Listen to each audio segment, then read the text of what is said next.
Dobar dan, dobri ljudi i oni malo manje dobri. Evo nas napokon u dugo iščekivanoj epizodi o domaćim izdajnicima i mordorskim slugama. Ali odmah na početku moram reći da neće to biti neko valjanje veliko u blatu sa određenim pojedincima, voliti ga domaćim izdajnicima, već ćemo malo širu sliku dat svega toga što se događa zadnjih 10-15 dana. Reprezentativna stanka praktički uvijek bude nekako prostor za medije da opet se izvaljaju dobrano s Hajdukom u blatu, bez obzira što igra reprezentacije, što bi se možda trebalo posvetiti tome. Oni ipak se odluče za narative koje dobivaju sa vrha i odrađuju svoj prljavi posao kao i uvijek. Kao sam rekao odmah na početku, nećemo krenuti sa crnilom i sa nekim tamnim stvarima. Kako sam dobio poruku jučer od jednog mog velikog prijatelja koji mi je napomenuo da ne zaboravim čestitat Zrinki Ljutić na osvojenom malom globusu, jer naravno s obzirom da imam Hajdukov kanal, oni smatraju da je to nekako antihrvatski kanal, pro-jugoslavenski, udbaški i tako dalje, i da uspjesi hrvatskih sportaša nisu bitni. A evo, ja koristim priliku da čestitam Zrinki Ljutić na osvojenom malom kristalnom globusu, enormnom uspjehu. Poslije Kostelića ne znam ko je očekivao u ovoj državi da će se tako nešto dogoditi, da ćemo opet slaviti mali kristalni globus.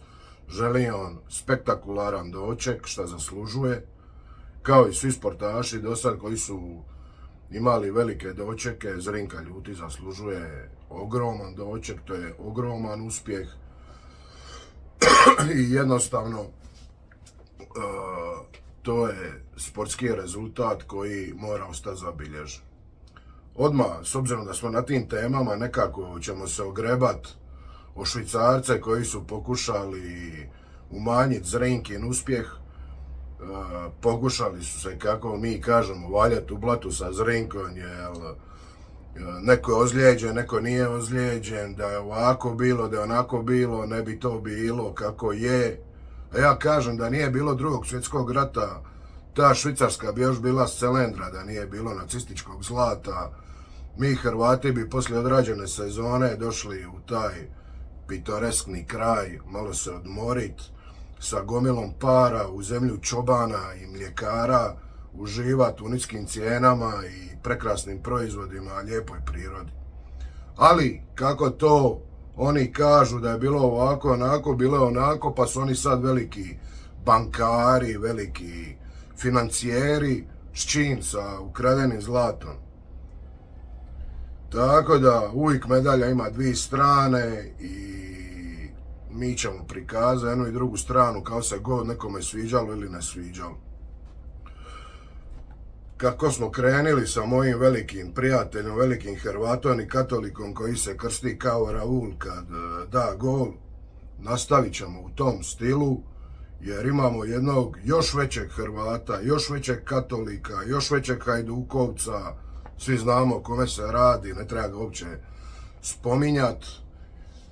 Kako on kaže, to su njegovi epiteti za samog sebe, ali praktički u stvarnosti to je jedan veliki preljubnik, jedan veliki zlostavljač, udarač žena, udarač konobara, udarač vlasnika diskoteka, bjegunac sa mjesta nesreće, veliki sportski direktor koji preko svojih mafijaških veza prodaje igrače i tako dalje. Možemo nabrajati kaznena djela koja nisu dobila svoj sudski epilog do preksutra, ali stvarno, kao sam rekao na početku, ni najmanji cilj mi se nije s neka osobna obračunavanja sa takvim likovima.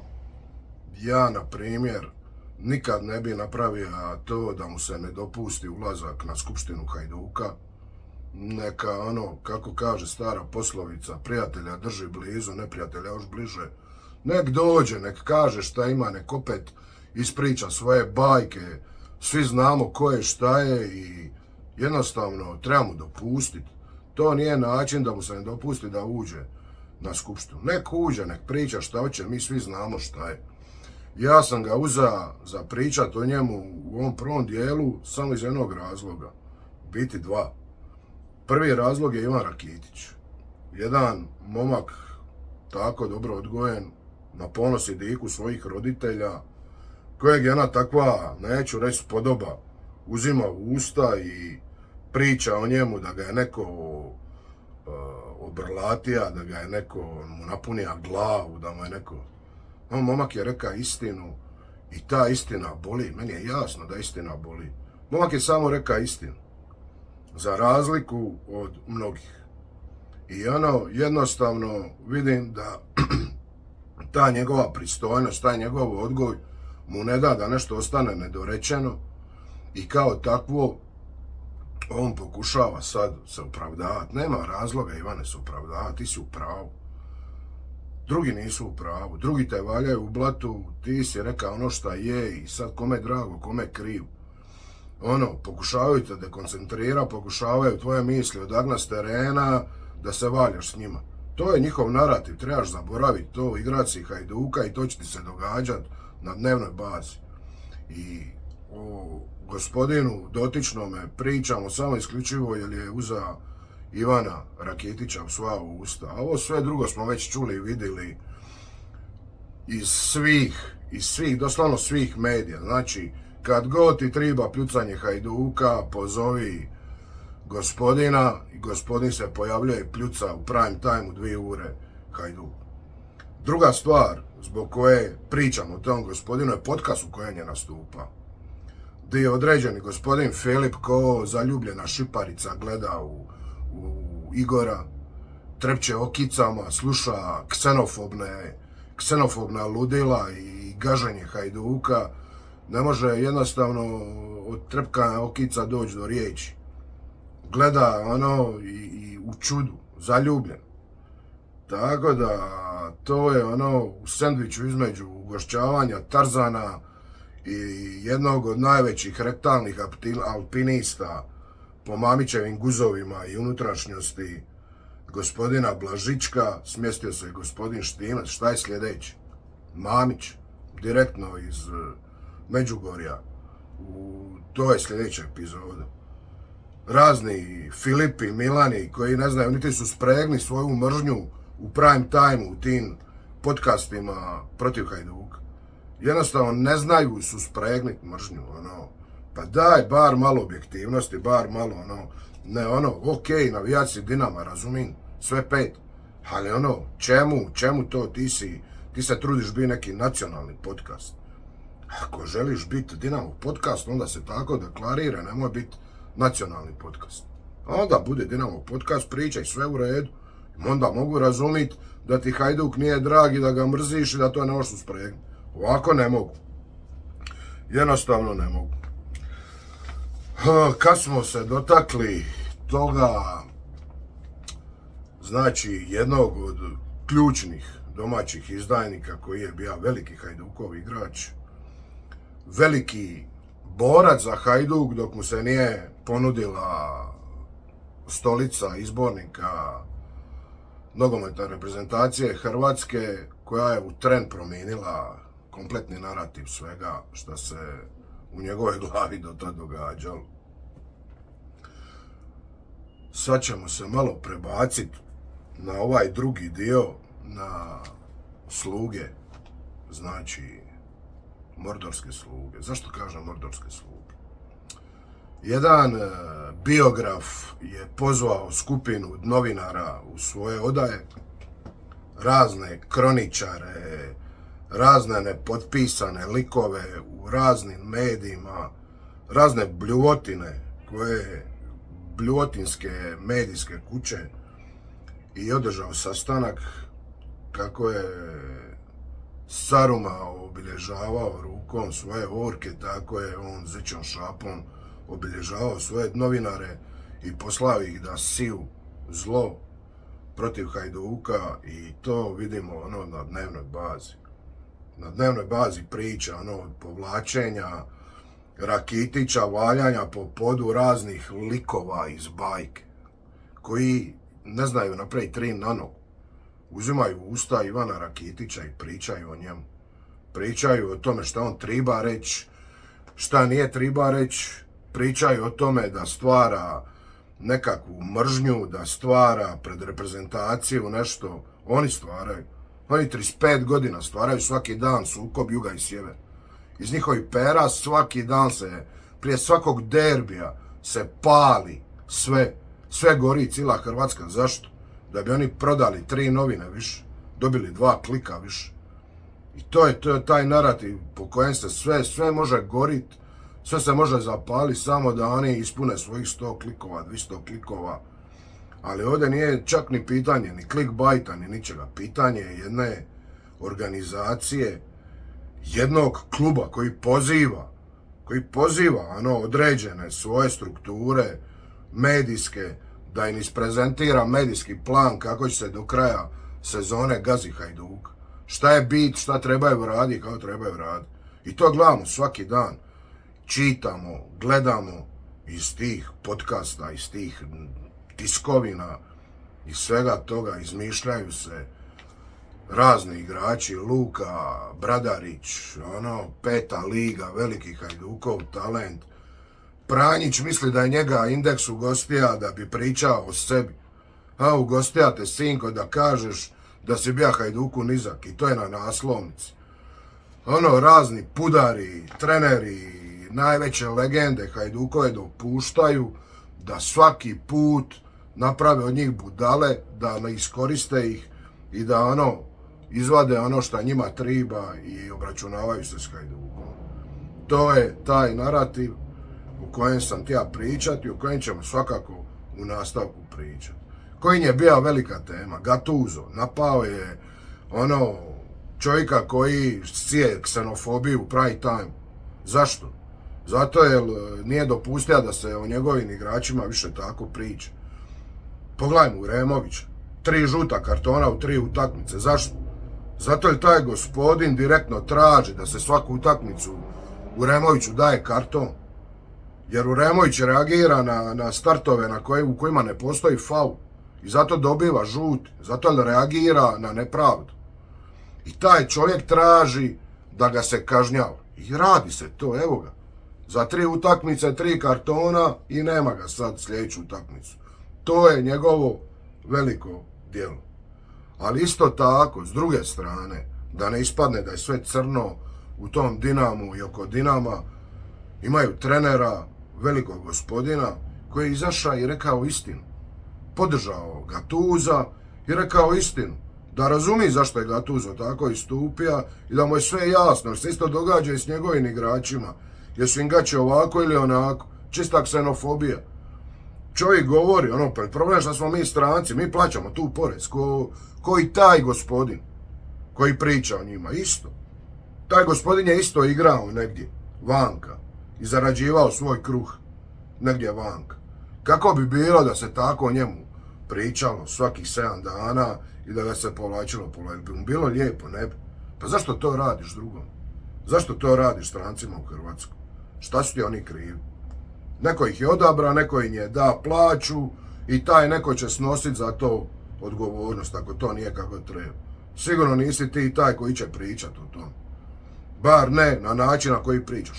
Dapače, neko dobar igrač, loš analiza, sve super. Ali na osobnu razinu se spušta, zato je neko stranac. To je katastrofa o kojoj se treba pričati, a ne priča se. Priča se o pizdarijama, ne priča se o stvarima koje nisu društveno prihvatljive. Nažalost. Tako, moram priznati da je tema veoma složena i da toliko toga se ima za ispričat, da stvarno bi ovo moglo trebati 2-3 dana, tako da jednostavno treba odabrati neke stvari. Vidi se da nisam išao skroz do kraja u negativu, da pokušavam izvući neke pozitivne stvari, tako i ovo Kanavaru. Stvarno mislim da je to pozitivna stvar, da postoji neko normalan i da kaže normalno o čemu se radi, jer mi nismo takvo društvo, mi nismo to. Mi nismo to što nam se želi prikazati. Mi ne mrzimo strance, mi volimo strance. Mi smo turistička zemlja, mi smo cvit Mediterana. I tako smo se opet vratili na neke domaće, ajmo reći, trolove, zle jezike, šta god. Narativ je zadnjih dana, napadaju se razni hrvatski portali, hajdučki portali, zašto se ne valja naš Hajduk u Blatu, zašto se ne govori o našem Hajduku, što ćemo pričati o našem Hajduku, gdje smo bili 2014. godine. Gdje smo bili? Da nije skupina luđaka po enormnom pljusku došla ispred Banovine, kad je Kerum tija bacit Hajduk u stečaj, da se nije pojavilo 300 luđaka po nevremenu ispred Banovine, Hajduk ne bi danas postojao. Ili bi postojao u nekom obliku u kojem bi ta gospoda to izoblikovala. Sam taj čin govori puno toga. A di smo mi danas u odnosu na tu 2014? 3 zadnje godine se borimo za naslov. 3 zadnje godine smo za jednu ukradenu utakmicu razlike od naslova. Ja vidim sve to, ja ne znam šta vi ne vidite. I o čemu vi želite pričati i o koje našem Hajduku. Meni naš Hajduk nebitan. Apsolutno. Niti sam na njihovoj strani, nisam. Uopće me ne zanima. Ali kad vidim o čemu ljudi pričaju, ko priča i šta priča i šta traže da se valja naš Hajduk u Blatu. Ja sam pričao s tim ljudima prije nego što je 2014. došlo do svega. To je bila ekipa pravnika koji su znali šta žele i kako žele. Kapa do poda. I moja puna podrška, neka raketiraju nas sa svih strana. Idemo dalje, model će doći na idealan, kad dođe, radi se na njemu, di se radi, griješi se, di ima ovoga, ima i onoga, ali jednostavno ideja je ispravna, put je ispravan, mi smo klub naših navijača i to je to, kome smeta, slobodan. Niti mora biti član, niti mora dolazi tu, niti navijat za taj klub. Najdraži su mi ovi šta pišu, mi smo Hajdukovci, mi smo ovo, mi smo ono, i onda krenu pljuca po Hajduku. Gospodo, niste Hajdukovci. Po Hajduku se ne pljuca zbog loše utakmice ili trenera koji nije postaja igrača ovdje. To možemo na kraj sezone raditi. Sad definitivno nije trenutak da se tako nešto radi. I to se radi već 15-20 kola, svako kolo. Iza svakog kola kreće stampedo, trolova, tuđih i naših. I valjanje u Blatu. I iz tog razloga ću spomenuti i Hajdukove podcastere. Ne smatram ih domaćim izdajnicama, ne smatram ih nečim lošim, dapače, smatram ih ok, super momcima i sve to. Prgavi podcast više ne pratim, to mi se pretvorilo u cirkus, sorry, prgavi, svaka čast svemu, ali jednostavno po meni ja to ne mogu gledat. Jednostavno ne mogu gledat taj cirkus, ako ću ići u cirkus, kupim kartu za cirkus, idem u cirkus. To jednostavno, ili se vrati u normalu, sa normalnim, ta predviđanja, ko će koliko igra, dobi golova, razbit ćemo ove, razbit ćemo one, prvaci smo livom nogom, desnom nogom, to je deplasirano. To samo stvara nervozu, poslije ta velika očekivanja, veliko bacanje u blato, valjanje, to nije to. Ja ne mogu to popratiti, niti me to zanima, ne želim. Najveći i meni najdraži podcast vezan uz Hajduk je Hajdučka štorija i Luku iznimno cijenim, poštujem, obožavam gledat njegova videa, ali jednostavno ovu godinu to nije dobro. Jasno mi je da smo se prošlu godinu izmorili, potrošili, da smo očekivali naslov, da je praktički sve bilo tu i sve se okrenilo u sekundu i doživjeli smo veliko razočarenje koje se prelilo na ovu godinu, ali jednostavno mi imamo 10 kola do kraja. Sat plakanja sa Tončem više nije, jednostavno nije u korist Hajduka. Ja kao veliki fan hajdučke štorije, samo želim ukazati prijatelju afirmativno. Imamo 10 kola, treba nam afirmativno, ovo nam ne triba. Ne treba nam svako 7 dana plakanje od uru 2 vremena. Ne treba nam to. Ja razumijem da je igra loša, da je ovo ovako, da ono onako, da smo nesretni u nekim stvarima nezadovoljni, nas tišti, ali jednostavno ti si najveći Hajdukov podcast, ne možemo ići tako se bedirati. Idemo se dignuti iznad toga, idemo gura dok je matematika tu, dok god matematika stoji idemo gura.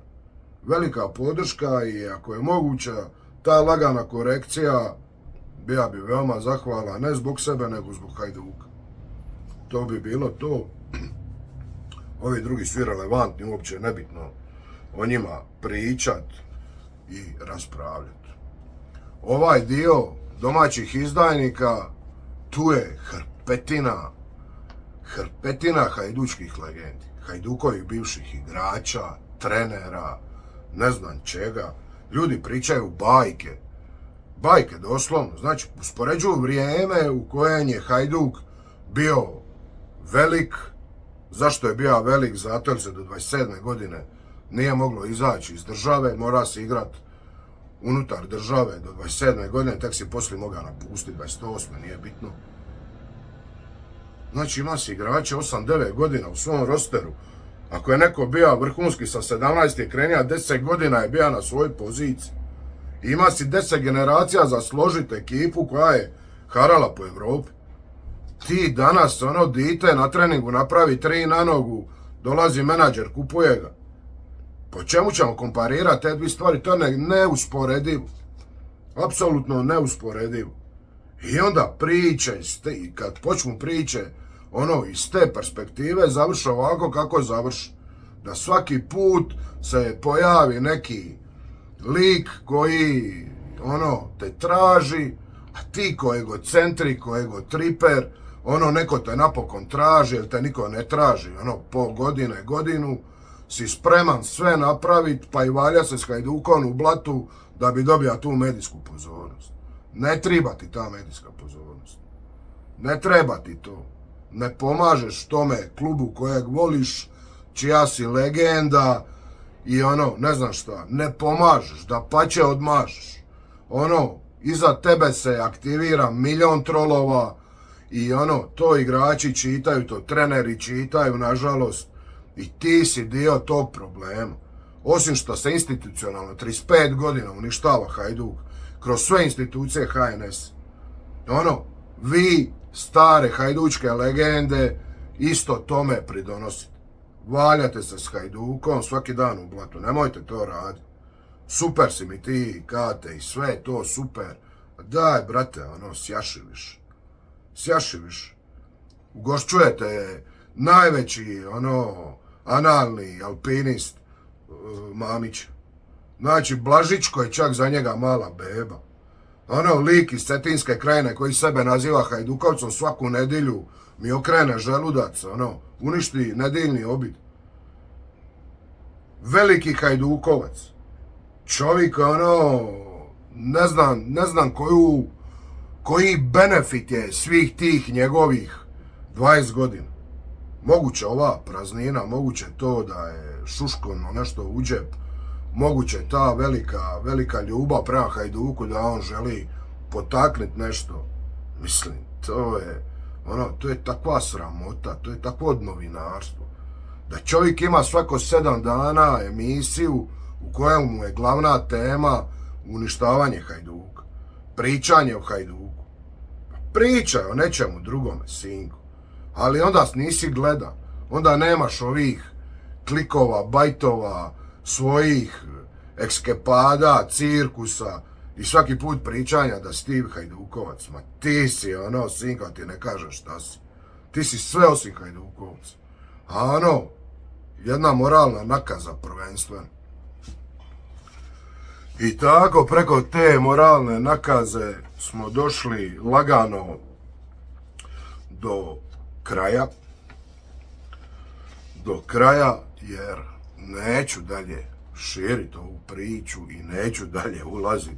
Premda bilo je još toliko toga pripremljenoga, napisanoga, možda spomenit velike analitičare koji daju Dinamovim prelaznim rokovima 10/10 Maja najboljeg stopera na planeti, ne znam uopće kako je došao u HNS, i to moramo slušati iz tjedna u tjedan i bez posipanja pepelom, to nije bio analitičar, to je bit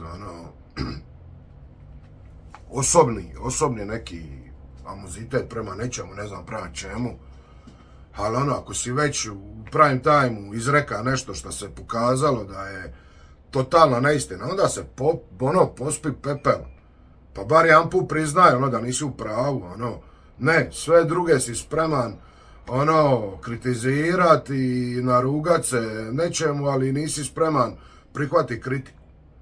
Nisi spreman za svoje nebuloze reći falijas. Ok, ali to nije u redu, to nije ok. I jednostavno moramo prihvatiti, evo i ja prihvaćam, napišite sve što vam se ne sviđa, di sam falija, di nisam falija, pa ćemo razgovarati. Ali jednostavno, dalje gurat svoj narativ da je nešto ovako, onako, u startu si sve krivo reka i vidija sve krivo, pre nas je analitičar u odnosu na neke koji su vidjeli da taj je rupetina. Poslije prve 3 utakmice se je vidjelo. Poslije utakmice Dinamo Hajduk se je vidjelo koja je to rupa. Di stoji u odnosu na Livaju, šta pokriva, kako ulazi u prostor, šta. Ali to je tebi posao, meni nije. Meni je ovo samo pokušaj da se ne valja više Hajduk toliko u blatu, da prikažemo i tu drugu sliku, jer medijski veoma teško se probija prava normalna slika Hajduka u medije. Jednostavno je malo toga pozitivnoga vezanog uz Hajduk, sve je negativno, čak i hajdučki podcasti su potpali po tu negativu i dozvoljavaju tu melankoniju. Nema melankonije, imamo 10 kola do kraja, imamo sve u svojim rukama, idemo po naslov. Idemo po naslov prvaka, ne znam šta vam nije jasno svima. Mi smo jednostavno ove godine tu u igri i nema ovoga ludila, idemo se boriti. Idemo osvojiti ovi naslov.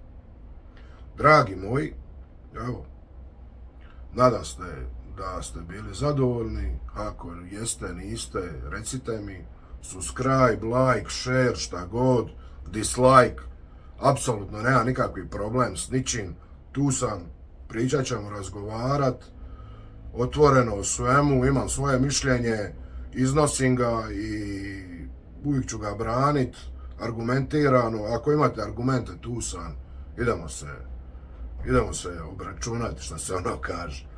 Hvala vam puno i ovaj put, i šta da vam kažem, Hajduk živi vječno, a mi svi ostali kako bude. Pozdrav!